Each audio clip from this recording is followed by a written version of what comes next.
You are listening to When the Bow Breaks with your host, Alexis Erlen. Today's guest is AC from Missionary Position Podcast. And told me, you know what, like, get out of my house, don't come back and until you're ready to get right with God.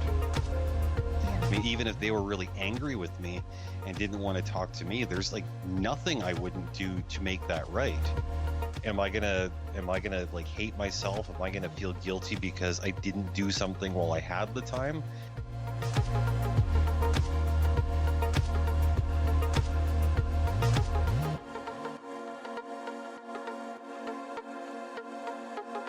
I'm doing awesome. How are you? Great. How did you hear about me? Why don't you tell everyone about that? Because I think it's kind of interesting. If memory serves me, which it doesn't often at this point in life, I think I came across you on one of the podcaster support forums, and it was just a discussion thread, and I don't know, something about the nature of your show really struck a chord with me, so I reached out. I was surprised, and because I was thinking, oh, I'm new, I'm nobody knows who I am, who's going to want to talk to me about this? You know, I already asked people I knew. I was like, you want to come on my show, maybe talk about it, you can use a different name. And they're like, no, it doesn't really appeal to me, and I was like, all right. So I reached out on Facebook to other podcasters, and I was like, hey, can you all help me looking for guests for my show? It's a new show, so no one really knows. And this person and that just kind of directed me and took a listen to his podcast. I thought it was hilarious, by the way. I loved it. That was refreshing. Yeah. You guys were joking about how you're not politically correct. And I was telling my husband, he's like, good. He's like, that's good. So he's ready to listen too.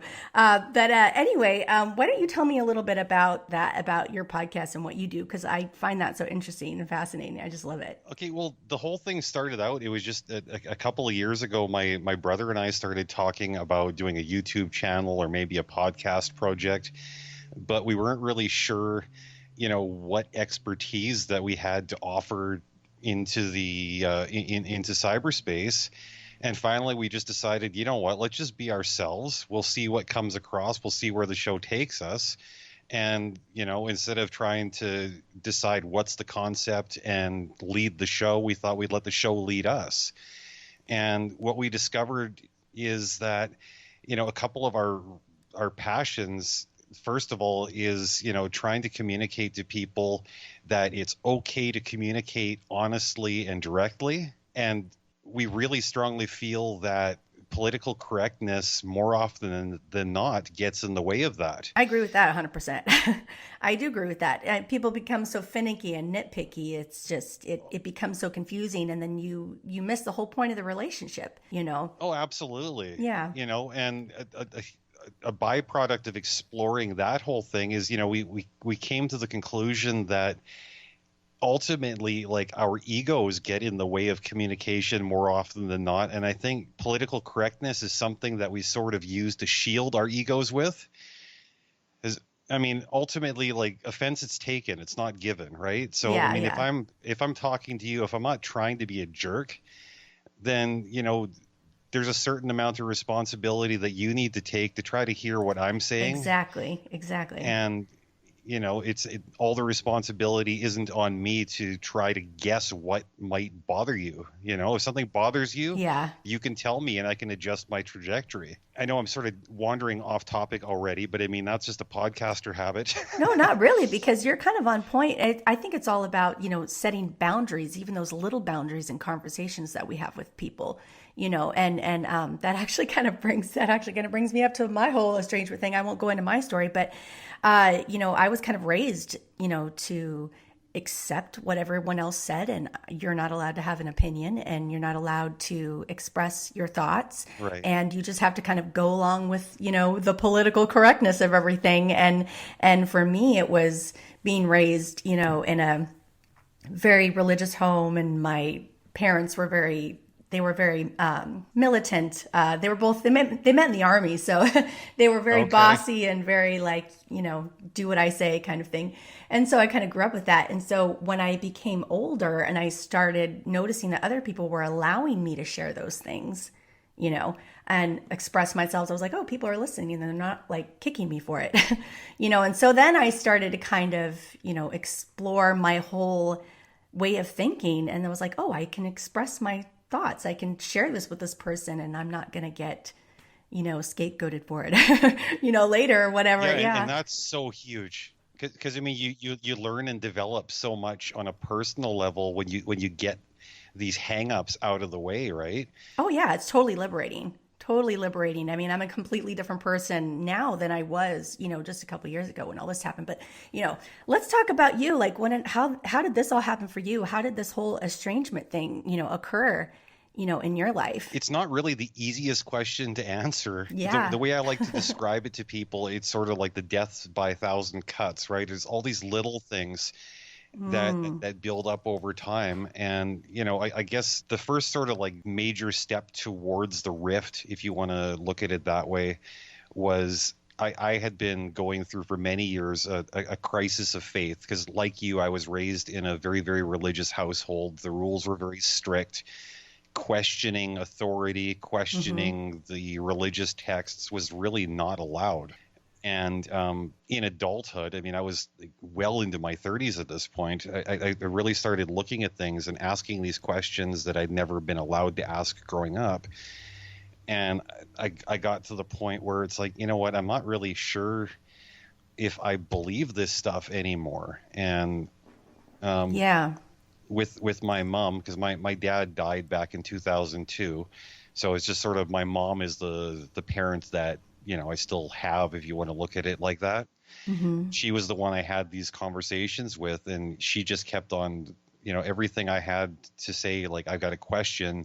She wouldn't help me explore these things. She sort of just started to push back and turn it into a personal thing, like there was something I Yeah. was doing to, you know, actively offend her because I didn't share her perspective anymore. Mm-hmm.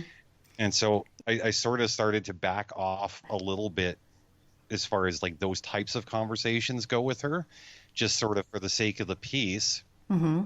But then just before Christmas, I guess it was about 5 or 6 years ago, I was over at her place visiting her, and she was just going on and on and on about like all these wonderful things that were happening in church. And I just said, Mom, you know, like I got to put you on pause there. Like I'm not Mm-hmm. really sure that I believe what you believe anymore. You know, I had the whole conversation worked out in my head in advance. I was very intellectually prepared for this conversation, but the conversation turned out to be completely emotional. Yeah. Yeah. So I was sort of blindsided because she just started getting so angry, and um I tried to keep the conversation back towards, you know, like these are the questions I've had. These are the doubts that I can't really make sense of.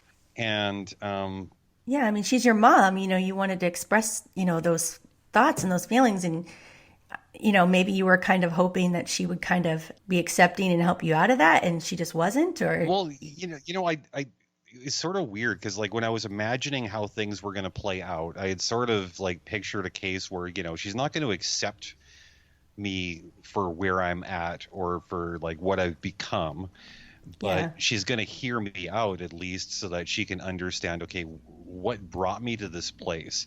And Hmm. maybe if she's not going to accept it, maybe she's going to, you know, take a more loving approach to, you know, fixing it or whatever from her perspective. Hmm. But it all sort of played out like my doubt was or at least my difference of opinion from her was like a personal attack on her entire way of being. Yeah. Yeah. I get that. Like, if you don't believe what she believes, she takes it very personally. Yeah. My mom was like that a lot. Yeah. If I would try to exploit a contradiction, or even, yeah, like you said, just ask a question, Hmm. she saw that as my thinking was being muddled by something else. Right. Yeah, like we'd get in trouble even for even going that way. So I get this whole like uncomfortable feeling that you had with this conversation not going the way that you expected. Yeah, it can be kind of rough, right? Yeah. And you know, like I didn't want to hurt her, obviously. So I was trying to be as gentle as possible. But I mean, it gets to a point where, like, I have to admit, like, one of the things that's really changed between like now and back then is like I'm far less of a hothead than I was. I mean, back then somebody would like sort of like challenge me a little bit too much, and then I just want to get loud. I have to And say that's where I'm at right now. So I'm hoping it'll end soon because I've never been like this. yeah, it's no fun. Yeah, for So, sure. like I don't know if I can entirely blame her for the rift, because I definitely like my reaction to her reaction certainly like escalated the situation if nothing else. But I don't know. I replay the situation in my head like all the time, because I mean, like, even though we don't talk or whatever, I mean, she's my mom, and there's a lot of her in me. I hear her voice coming out of my mouth when I'm talking to my kids sometimes. I mean, like, she didn't raise me entirely bad, you know. It Yeah. just, she's on my mind. I mean, she's blood and everything else. And When you expressed that you didn't, share these beliefs, when did the point of no contact happen? Who stopped talking to who? Or was it just kind of mutual? it was actually really, really abrupt, because we had one, I guess, heated conversation too many. I don't know what exactly your position is as far as faith goes, but I mean, what I've learned is that it's a fairly common thing when you're like coming out of a religion, just like when you're going into a religion, you tend to get a little preachy. Yeah. And Oh, like yeah. you want to share your newfound knowledge and whatever. And so I was sort of at that point where like I just couldn't shut up about it, I guess. And Yeah, you were excited about it. It was helping you and it added something to your life and you wanted to share that, I get that. Yeah, I would get excited about that too and things like that. And my mom, she would just kind of like squash it. yeah, it sort of takes the fun out of everything you're learning about. Yeah, yeah, totally. I guess I was a little bit too preachy for her like. She was a little bit too preachy for my like, and then she just sort of snapped the one day and told me, you know what, like, get out of my house, don't come back, and until you're ready to get right with God, Oof. because until that day comes, you have no place in my life. Jeez. And as I was on my way out the door, she was almost, she had like this like twisted kind of laugh coming over her, like she just was so proud of herself, like every knee will bow, including yours, and if you don't come right with God, you're gonna burn in hell. I mean, that's just the way it's gonna go. So See, this is why I wanted to talk to you because when I started hearing you kind of explain kind of your mom a little bit, it gave me chills because this is like very much like how my mother was, like very fire and brimstone messages, like you do this or you're going to go to hell. yeah.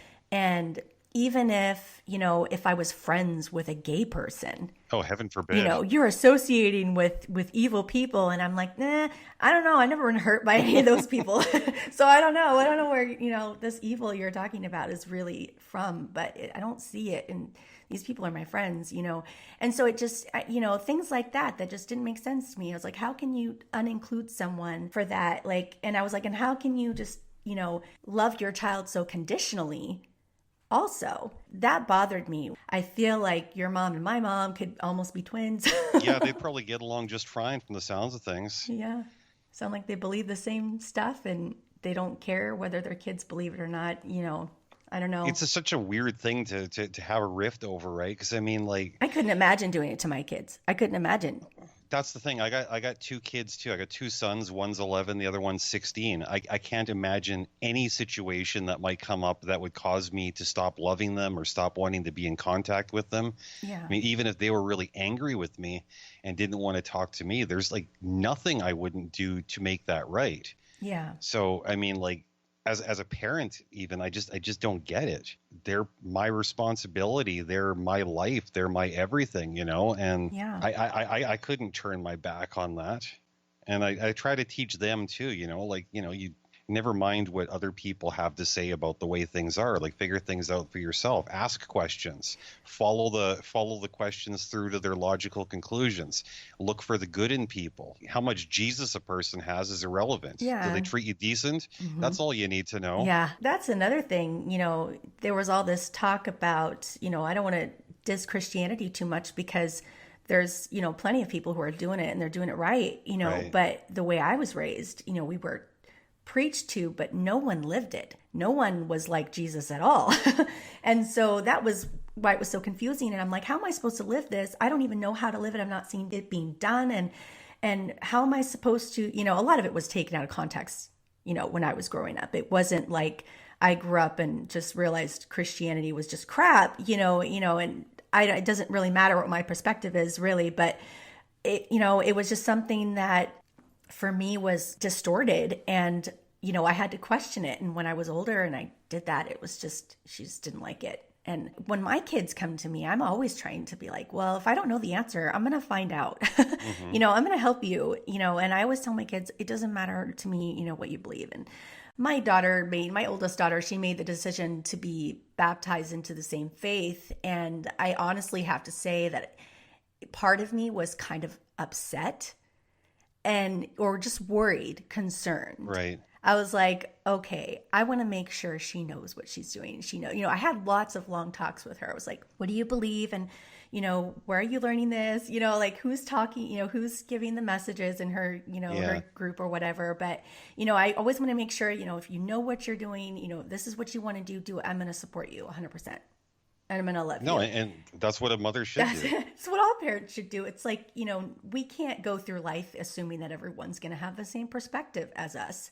I just think that's part of the big reason why there's so much pushback when you're trying to, like you said, get along with people in conversation despite your differences, because people become so passionate and so preachy, like you said, it gets in the way of our relationships, which is like, a total perfect example of kind of what happened, between you and your mom.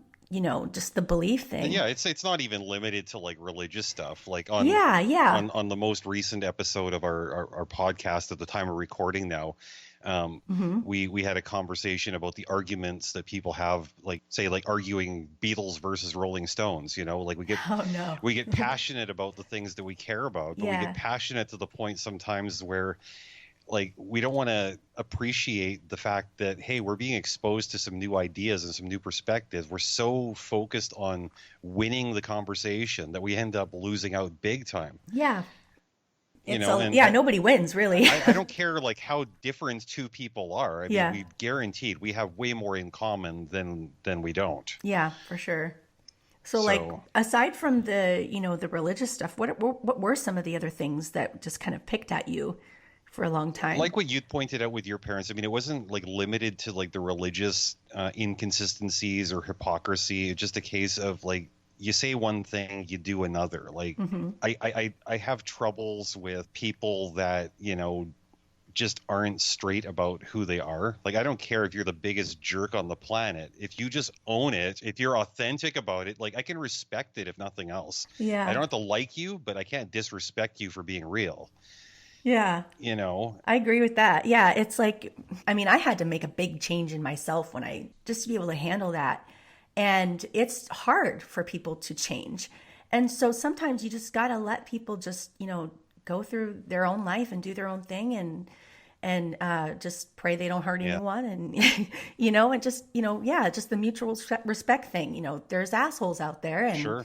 You just got to give them time to grow up, and some of them won't ever. Yeah, exactly. And we still have to accept that too. And that's tough when it's your parents sometimes. Yeah. Parents, I don't know. It's complicated on either end of the equation, I think. It is complicated. I'm a parent, and, I had grandparents. I saw a lot of this, happen between, the older generation. There was estrangement in my family, and I keep seeing this cycle, and I want it to end, but I feel like the only way it's going to end is if I just don't associate, with those people. But it's like, then it just keeps repeating. And then, Are you sure we're not related? Because I mean, like, yeah, I know. Estrangement, like that was just sort of like the normal way of like family business, both on my mom's side and my dad's side for it was most weird. of my childhood. Oh, I know. Like after I stopped talking to my parents, I was like, wow, I'm not the first one, just following in their footsteps. Yeah. Because I was like, oh, now I get like, oh, that's why so-and-so ducked out for like 10 years and no one knew where they were. I was like, oh, it's because their dad was a piece of shit or whatever, they were abusive or got her into drugs or whatever. And then you start figuring it out, because then people start telling the truth, and it starts coming out. But yeah, so it's real interesting, on the outside looking in, and then then you're like, oh wait, how did this happen? I gotta go give that person a call and be like, hey, how do I do this? Not talk to my family yet. How do I do that? No, it's hard. I mean, like I looked at a bit of this too, and I was thinking, okay, like maybe I'm just like a bit of a family cliche because like I'm just not talking to my parent or whatever. Yeah. Just like they didn't talk to theirs for many years, and maybe their parents before them. Who knows? Yeah.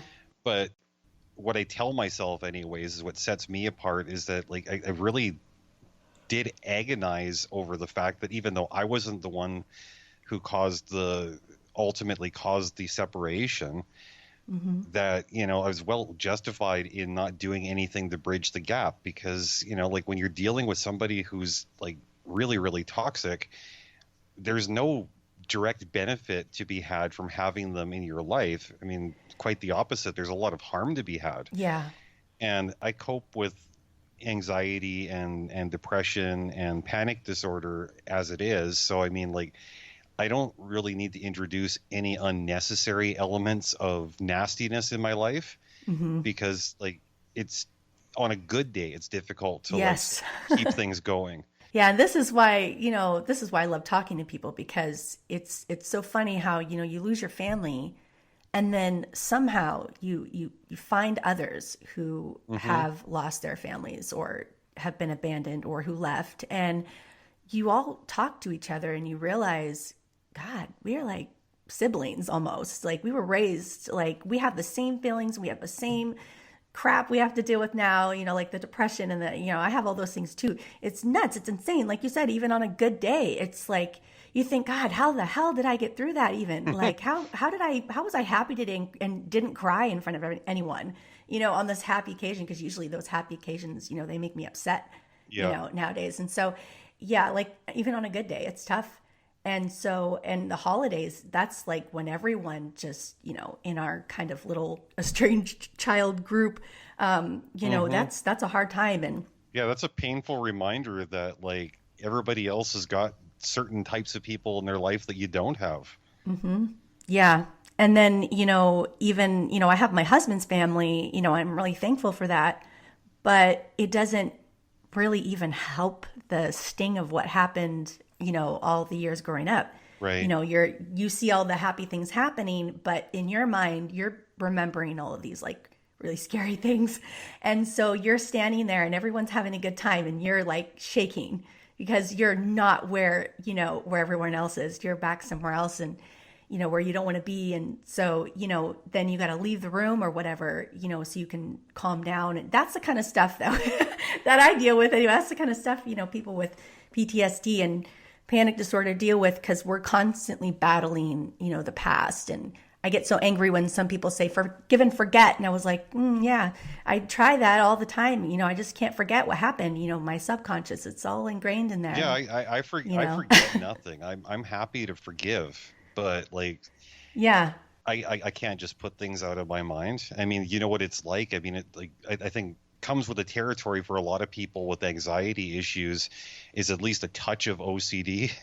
And yeah, we tend to like want things to make sense, and when they don't make sense, we'll just keep turning them over and over and over in our head again. And like dealing with like parental estrangement, that's one of those things we can't make sense of. That's not the way our minds work. So like we just get stuck on it. And it's just like a record that just replays and you're like, how do I make this stop? Like you want it to get better. And I mean, that's like the whole PTSD thing in general. You're playing it over in your head, trying to make sense of it, trying to cope with it, and trying to also, your subconscious is also building up those defenses, right. And you don't even realize it. And then pretty soon you're just, at least for me, I'm like, okay, I get some really like firm boundaries, and then people are like, whoa, she's upset about something. No, but it's not like that. It's all like just self-preservation. Yeah. And you're also like putting these other people in a good position too, even if they don't realize it, because you're telling them, look, like these are my triggers and I'm basically telling you how to avoid them so that we can all get along better. Yeah, totally. This was like, it's so helpful talking to somebody else about all this PTSD stuff.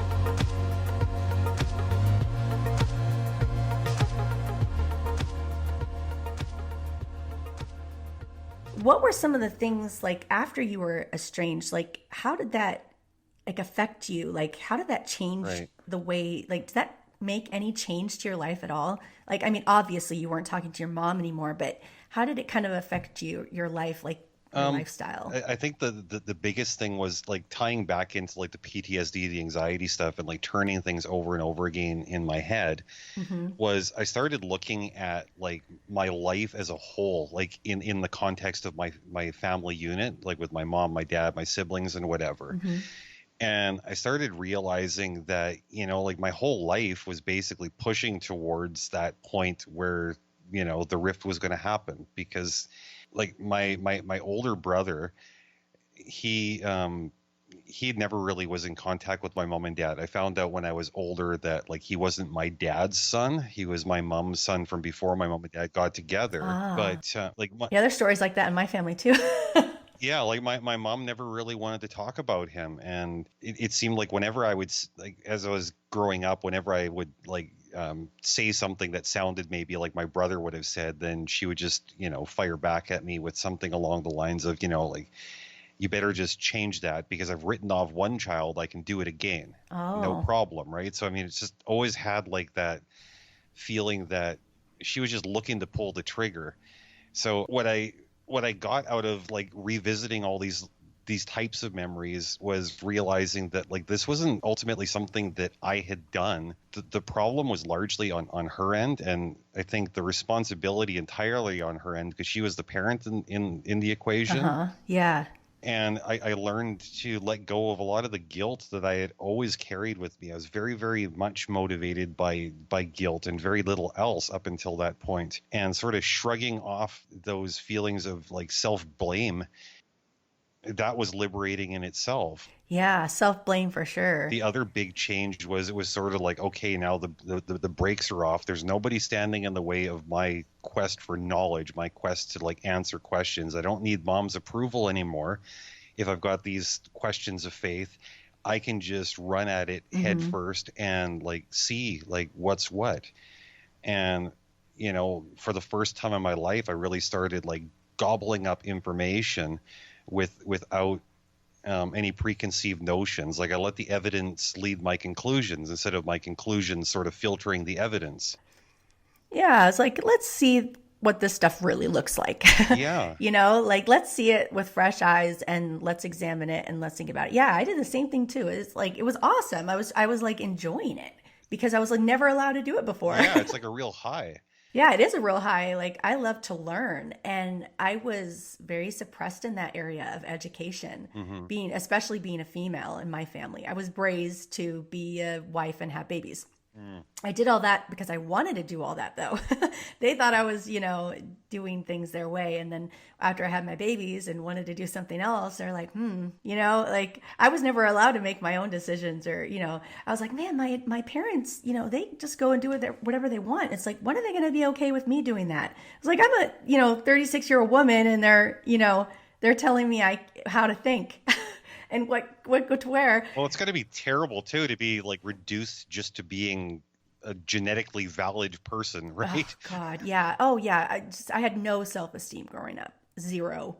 Like none. I was just waiting to just I mean, again, like I don't want to say too much about my own stuff, but No, but I mean the self-esteem. It's a good thing you bring that up because I mean self-esteem's a big thing too. I mean like there are negative things obviously that have come out of like this like separation from my mom. Like become a little less trusting of my existing relationships because it's been demonstrated to me that like even somebody that you know and love and trust can at any given moment just turn it off and leave you. My Mhm. my wife, I think she gets really frustrated with me sometimes because like if she gets even a little bit upset with me, the first place my mind goes is, oh, you don't love me anymore.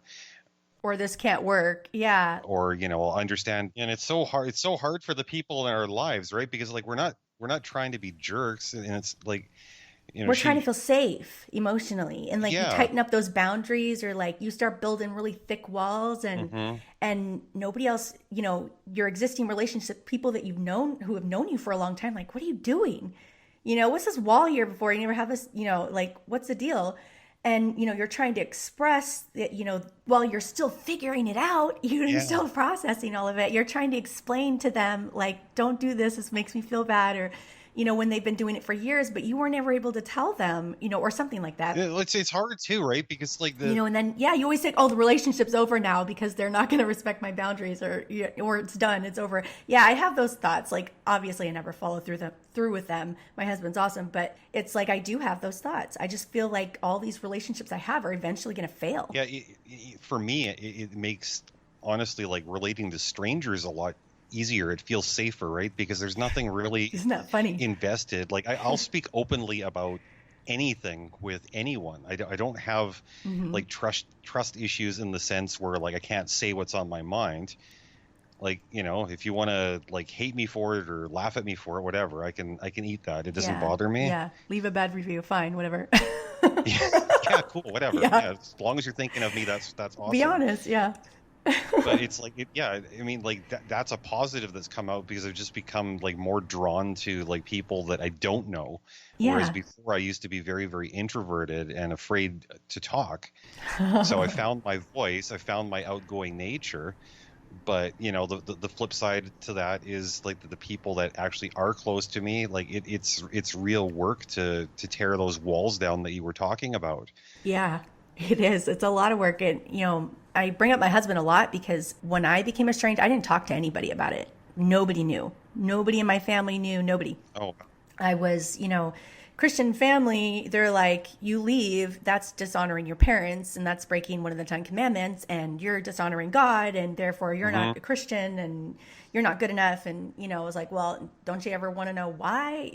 So I wasn't even ready to even well, it's the thing. justify It doesn't myself. matter. Yeah. It doesn't matter why to them. It doesn't, yeah, that's the thing. They don't really care. They're upset that you are causing drama for the family. And so I didn't tell anybody. And so my husband, like, oh my God, I don't know how he did all this. Like, he was basically my only support other than my online support groups. Yeah. And I did have a counselor up until I was estranged, and then I couldn't go anymore because my parents used to babysit my kids all the time, which is one reason why I left. Yeah, I lost my babysitter and left my parents.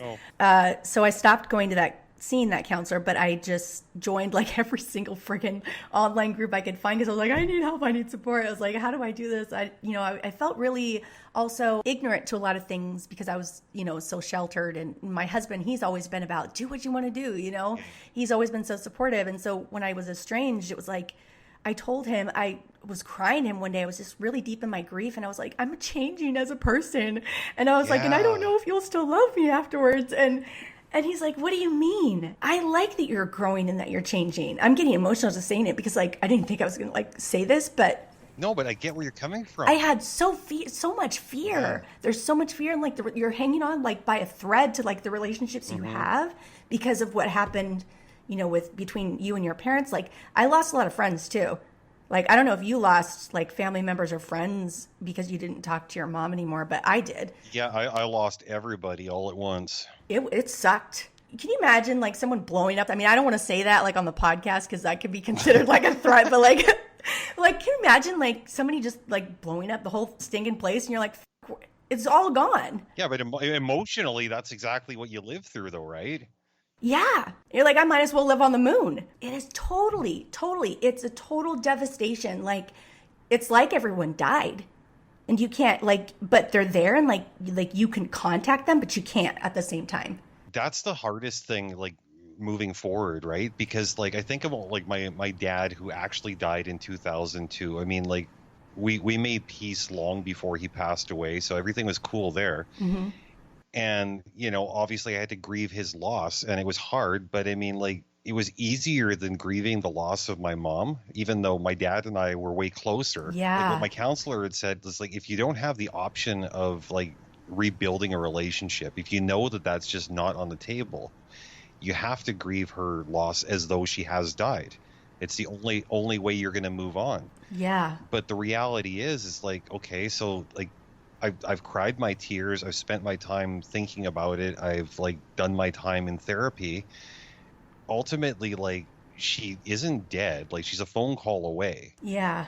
And that's always the struggle. It's like, Or when they try how and do I deal contact with you, this? yeah, or when they try and contact you when you don't want to be contacted. I had that when, I didn't want to be contacted. And, I had every Joe Schmo from people I hadn't seen since I was tiny who were finding me on Yeah. Facebook, telling me, you shaking their finger in my face on Facebook, you got to go back to your parents. I'm like, who the hell are you? Like, where were you? Like, 30 years ago, I was like, I haven't seen you. You don't even know who I am. I was like, you don't even know me. Yeah, you just want to You pop don't up know with a what happened. shitty opinion. Yeah, yeah. And it was scary. And then that's when you don't want to talk about it because you feel like, okay, your whole community's gone, but no, it's not gone. They're there. They just like have their pitchforks up against you, and you're like, shit. Well, I guess I was sort of fortunate in that sense because, like, with everybody disappearing, like they just disappeared. The only people that, or the only person I know that still has,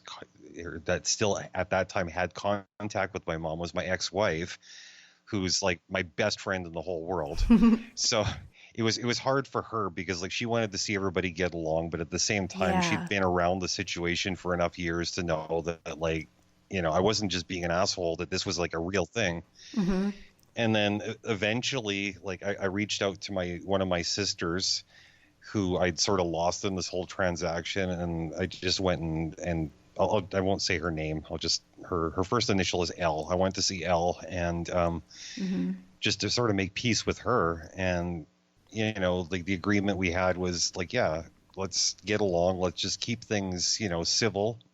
Yeah. And I just asked her, like, for the sake of my anxiety and everything, can you just like not talk about mom because I can't really handle it. And for the longest time, she was cool that way. Hmm.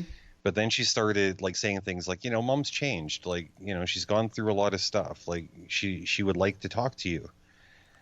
And Hmm. I said, well, like, I've changed a lot too. And like, I think about this, like if I've become such a different person, it's unreasonable to assume that she hasn't had the opportunity at least to become a different person as well. Yeah. But the thing that holds me back, and I don't know if it's reasonable or not, I'll just unpack on you. You'll be my therapist today.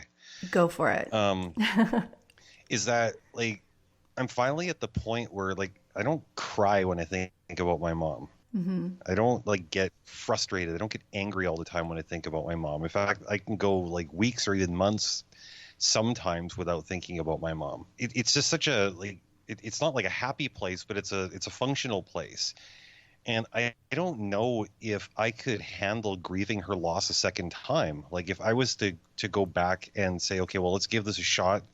Let's see if a relationship can be found here, and then learn that, oh no, it's just the same as it was before. Like I think it would just be more devastating at this point than it was originally. For me, it's an everyday decision. I have to decide every day to not talk to my parents. And that's hard. That's like me burying them. And I don't like that about myself. But on the other hand, I know that if I were to go back to that relationship, Yeah. I would just be burying myself at that point. Yeah, and that's the shitty thing. I mean, the other part that really complicates the equation is that like when you're dealing with parents, especially like when you start getting into like full on adulthood, like 30 and up, Yeah. your parents aren't exactly young, right? Like they're not going to live forever. Yeah. And I think like my mom, she's like pushing 80 years old at this point. And it's like, how am I going to feel if I get the phone call from my sister that says, oh yeah, mom dropped dead today or whatever? Like, am I gonna like hate myself? Am I gonna feel guilty because I didn't do something while I had the time? Hmm. Like I worry about that stuff because I mean, like, again, that's like another byproduct of anxiety is you want to imagine every possible outcome so you can mentally prepare for it. So nothing really surprises you. Yeah. But like this is one of those things where I don't have any point of reference to help me imagine the possible outcomes. I don't know what it's going to be like. And that big question mark, it's almost like it's a completely separate but equally large issue. I Yeah. don't know how to deal with this level of unknown, not with something that's that important. And it's one of those things where like I sometimes it's like I'll wake up in the morning and it's like, okay, well, today I'm going to call my sister Elle and I'm going to be like, okay, can you give me mom's phone number? Which is another sad thing. I don't even know where my mom lives now. But call my sister and say, hey, can you give me mom's phone number? I want to phone her because, if nothing else, before she dies, I want her to know that even if we don't have a relationship, that I love her. And then I'll have my first cup of coffee and think, what the hell are you thinking? Like, that's just stupid. It's like people don't understand that. They think, oh, that would be nice. Like any normal person would be like, oh, that would be nice to tell your mom that you love her. But it's like what that actually really does is then you're kind of playing with fire. Well, yeah. And the other question is like, nice for who? Like, it's not going to be nice for me. Yeah. And like, I think about it, like on her end, I mean, maybe she's at the same spot I'm at where it's like, okay, maybe she cried for a long time. Maybe she was upset. Maybe she had regrets about the way things went. Maybe she's okay right now. And maybe me reaching out just sort of like, craps all over that. And like, is it fair to do that to like at this point, a complete stranger? Yeah. I, I'm not in the business of sort of like, doing things that I know for a fact are going to piss people off or hurt them. And like, even though it's probably well justified to dish out some hurt in my mom's direction, I can't bring myself to do it. I'm not that person. It's hard for me too because, I don't even have any siblings that I can talk to. And so I don't have that go Oh, so you're between. just completely guessing at things. Completely guessing. I mean, well, not completely. When I was estranged, when I cut it off from my family, I was thinking they were gonna totally ignore me because they had ignored me all my life, really. And I was like, oh, they'll be glad now that I'm not, bugging them with my feelings. So, I thought they would just forget about me. But that was the time they paid more attention to me than ever. And it was all, negative attention. And it was all, they were spreading terrible rumors about, my husband and I that are totally not even true. Wow. But when I examined them, all of those rumors that they were spreading were actually true about my sister. My sister was the one getting divorced. My sister was the one in having serious money problems. And my sister was the one that was losing her house and things like that. And they were saying things like that. I was like, why are these rumors even? I was like, the only reason they're doing this is just to hurt me or to deflect whatever shame they're experiencing, that they don't want to have on themselves. And that's what they had done to me all my life was, take their shame and kind of put it on me, shame on me kind of Yeah, thing. that's really And so nasty. yeah, really nasty. And so once I left, I wasn't around for them to do that anymore. I wasn't around for them to dump on me anymore. So then they, just spread rumors and they're like, oh, yeah, they start talking to people. And then you hear from, someone who heard from someone else who heard from someone else. Are you and your husband getting divorced? No. you know and at first it did hurt me. It made me really, really upset, and I was like, well, that's exactly what they were trying to do. They weren't accomplishing by spreading those rumors. They weren't doing anything but trying to hurt me. And so I was like, I really can't talk to them. Like, I had to like cut out everybody, and it bothered me because I was like, that's not fair, that I got to lose my whole, community and friends. But then I started to kind of like, well, who is my friend, and I trying to figure that out. And then I realized, a lot of those people were kind of the same way. Yeah. And I had been stuck in a lot of toxic relationships because I had kind of been groomed to be in them, since I was a child. And then, so, I get estranged, and then I develop my new way of thinking, my own way of thinking, or just allowing myself to think and setting those boundaries, and then realizing, those people never respected my boundaries ever. And so then, losing those friendships became a little easier because I realized how rotten they were, and I realized I could do so much better and, Yeah.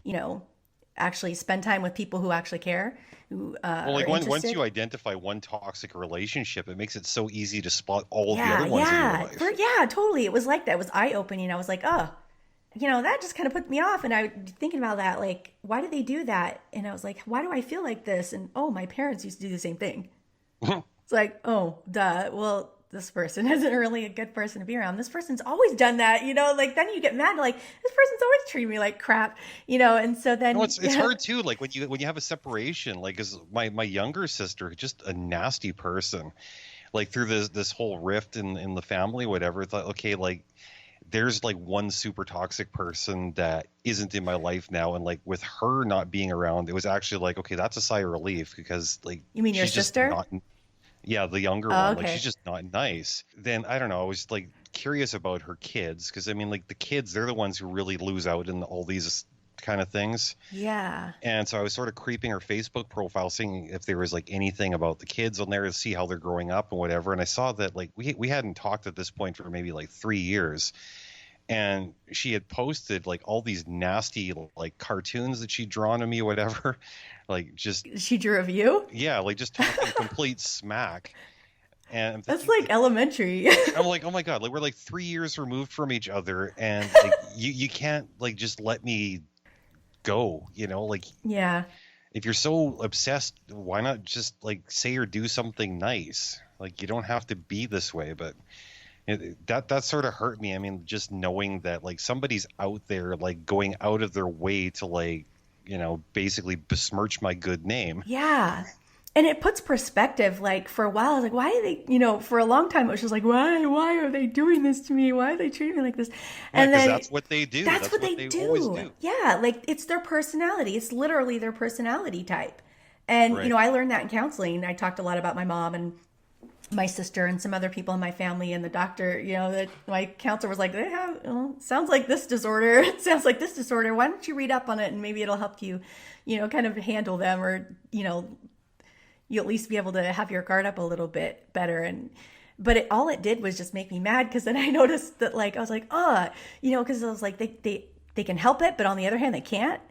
It's like, so what do I Well, do? that's a tough thing too, because I mean, like when you deal with mental illness issues, it's really rough because, like, on one hand, like I understand that, like, sometimes the things I say and do because of my anxiety, I can't in the moment really help it, right? Yeah, yeah.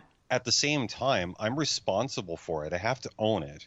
I have to apologize for it. I have to make it right. It's just like, somebody's drunk and they run over a pedestrian. Well, guess what? You're going to jail. You being Yeah. drunk and unaware of what you're doing really isn't a factor. Yeah. Like You had warnings. it's the You've thing. been It's like told. it's Yeah. everything that leads up to the you being drunk and out of control that you did have control over. And with the mental illness stuff, it's the same thing. Yes, in the moment I lose control. So what do I do to fix that moving forward? I avoid allowing things to get to that moment of a loss of control. So Yeah. if I can learn how to do this, then certainly anybody else could learn how to do it too. I'm not like a superhuman. I've got access to like no better or worse information than anybody else does. Yeah. So Right. the only difference between me and like some of these, like I'll say ex-family members, the only difference between us is I actually care enough to do the work to not be the shitty Yeah. person. No, I felt like that too. I felt like all growing up, I felt like I was the one who was keeping the family together. And I don't know why I felt like that, because nothing I did, helped that at all. I mean, the whole narcissistic personality, I'll just say it because I'm going to talk about it a lot on my show. Like, Narcissistic personality disorder was what my mother and my sister were indirectly diagnosed with by several therapists, not just mine, by several therapists, who all agreed, on separate occasions, not even knowing each other, that these people had narcissistic personality disorder. So that is one big reason why I'm estranged from my family, was because of all that. But, growing up, you don't know that they have this disorder. You don't really see your family as being mentally ill, and you no, trust they're them. just And your normal. they're, Like, yeah, totally. And, yeah, totally. It was totally like my normal. And, they made us think that everyone else was worse than we were. And I kept looking around like, no, I don't think I believe that. I was like, I don't think so. I was like, I don't know. These people have it pretty good. And, and those were all the people my mom hated, yeah. all the people that, had it better or were genuinely nice people. And my mom just couldn't stand. As a kid, when you're around people who have, those kind of personalities where they don't have any control over what they do, or Yeah. I don't know, they just do it just to be mean. Or my family, they couldn't own up to it. If they hurt me or did something, I would try and say, hey, that hurt my feelings. I wasn't even allowed to even express that I had any feeling. And so No, it was like that with my mom too, like just not approachable. yeah, emotionally. Hmm. The things, I'm seeing my brother on drugs, and I'm seeing my sister, I don't know, her whole thing, she was just mean, but I felt emotionally responsible for everyone because I was the only one who ever expressed any emotion, at least acknowledged any emotion. People acted out on all their emotions all the time, growing up, but we weren't allowed to talk about it. Right. We weren't allowed to talk about our feelings.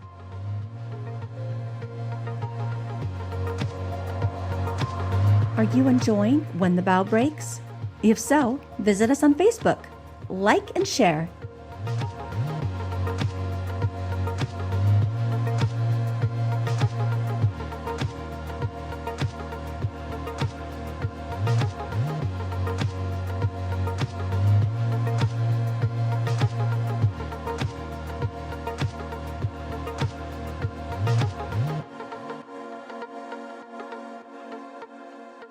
What are your plans? I mean, I don't want to say plans, but I don't know. I guess, how do you kind of hope things go for you from here on? Yeah, I know it's like a loaded question. it is a loaded question. Yeah, I guess I'm going to ignore what you mean by it and just go with what I think you mean by Yeah, it. go. No, totally. Yeah.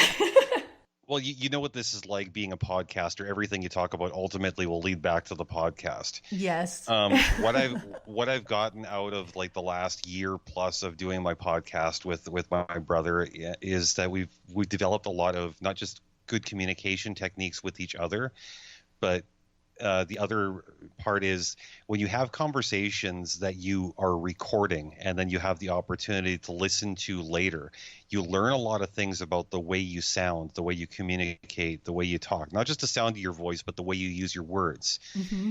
And when you revisit some of these recorded conversations, sort of like months after the fact, where you're not like clearly remembering them, you're almost hearing them as though another person would hear them. Yeah, yeah. And that allows you to kind of like, oh my, like that explains a lot of misunderstandings I've had. Mm-hmm. So you sort of grow and move forward from that. So I guess like my biggest aspiration, my biggest goal, like from this day forward, is just to keep on that path, like just keep on developing, keep on learning, keep on trying to better myself, not just for me, but also like so that I can be the kind of example for my kids that I didn't have for my parents. Mm-hmm. And also, you know, just for anybody who knows me, anybody who crosses paths with me, I want them to be able to say like, hey, like I actually got something positive out of that conversation. Like, even though we were just yucking it up, like I Yeah. feel like I learned something about me today, like, Oh, yeah, you definitely. That's why I wanted to start this. Like, you learn by talking yeah, about it. just like having that positive influence on other people, whichever form that takes. Like, I Yeah. think like your show is awesome because like we're having a conversation that a lot of people feel like it's subject matter that maybe I should keep to myself. The Yeah. truth is, like, everybody wants to hear your story Mm-hmm. because your story and my story, they overlap. When we talk freely with each other, like we all empower each other. We realize we're not in this alone. We're all struggling together. Mm-hmm. It makes it easier for all of us in other areas of life to realize like, hey, we got this one big thing in common. Why are we fighting about this other thing where we don't see eye to eye? Why can't we just appreciate each other? Mm-hmm. So if I can have any role in promoting a world like that, then yeah, that's what I want to do. Like that's my passion right now. Is there anything else like you want to say? Like, I mean, is there anything that's like really helped you throughout this? Like anything you want to say to our listeners? For those people that are dealing with like the loss of religion and loss of support system that goes with that at the same time, Mm-hmm. check out like a lot, just Google the deconversion stories online. There's so many people that share our story that are like kind enough to like share the ins and outs of their experiences. Really makes it easy to cope with our own. Can you actually share the name of that again? I don't remember the name of the site. I would Google deconversion Oh, stories. okay, Yeah, there's a few deconversion stories. forums that, Okay. that do that, and some of the stories are just like some of them make you laugh, some of them make you angry, some of them make you cry. Yeah. But I mean, like reading these, that was probably the single most helpful thing for me. So I encourage anybody, whether you're like estranged from a religious family or you're a religious person who's got maybe a non-religious family member who's taken their leave, just to give you some perspective on maybe where they're at. The other thing I'd like to suggest, and this is going to be a shameless plug, is anybody who wants to hear about like the journey that my brother and I have been on as far as like what we've learned with interpersonal relationships, with communicating with primarily with like platonic relationships we'd like to talk about, as I think there's enough information about romantic stuff. but we don't always know how to get along with our friends. You can check out our podcast for that, and also to hear our thoughts on why political correctness gets in the way of all of that.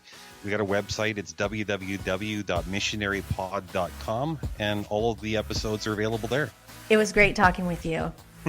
Fantastic talking to you too. No, I feel like I made a friend here today. I'm looking forward to talking to you some more in the future.